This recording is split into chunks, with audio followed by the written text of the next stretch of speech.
बात हुई थी मेरी एक बार। दुबई से? हाँ। बोलिए बेटे।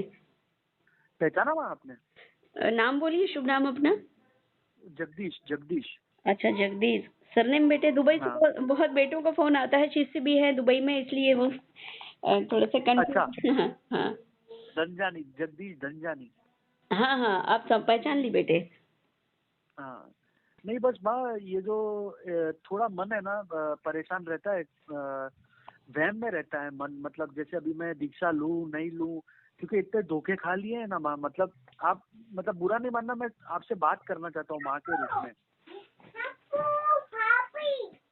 तो क्या करूँ माँ, मेरी समझ में नहीं आता है। एक तो आगे बढ़ नहीं रहे हैं और इधर फंसे हुए हैं, ऐसा है सब। बेटे,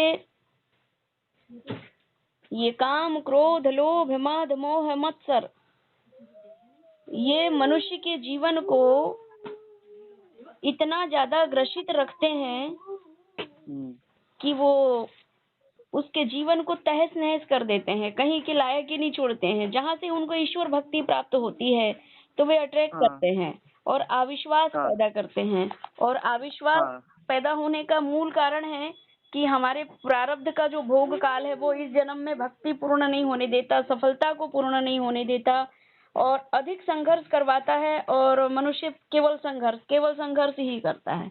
आपका हाँ, बस मन यही है।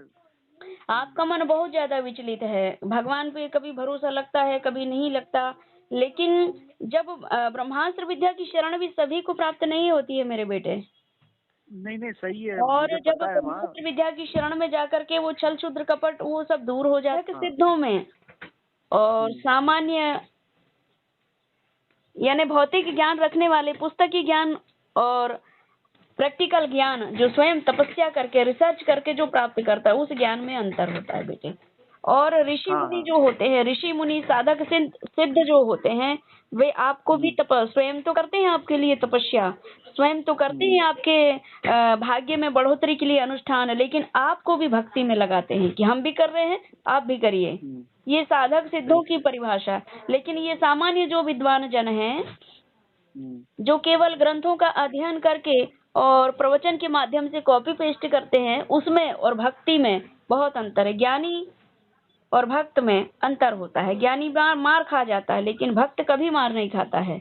वो भगवत भक्ति हाँ। से अपने स्वयं के हाँ। जीवन का भी उद्धार कल्याण करते हैं और अपने उनके सानिध्य में आने वाले सभी भक्तों का उद्धार और कल्याण करते हैं बेटे मेरे। हाँ। नहीं, मैंने पहले आपको बताया था, मैंने एक दीक्षा ली थी बड़ौदा में किनसे। हाँ। मतलब वो भी योगी थे, मतलब पर मैं उसके बाद मेरा दशा बहुत खराब हो गई। मतलब पता नहीं एस्ट्रोलॉजिकल दशा है कि क्या है। मैं पूरा कर्जों में डूब गया मैं, और मदद भी नहीं की उन्होंने मेरी, बर्बाद कर हो गया। आप केवल देखो, उन्होंने मदद करनी चाहिए थी।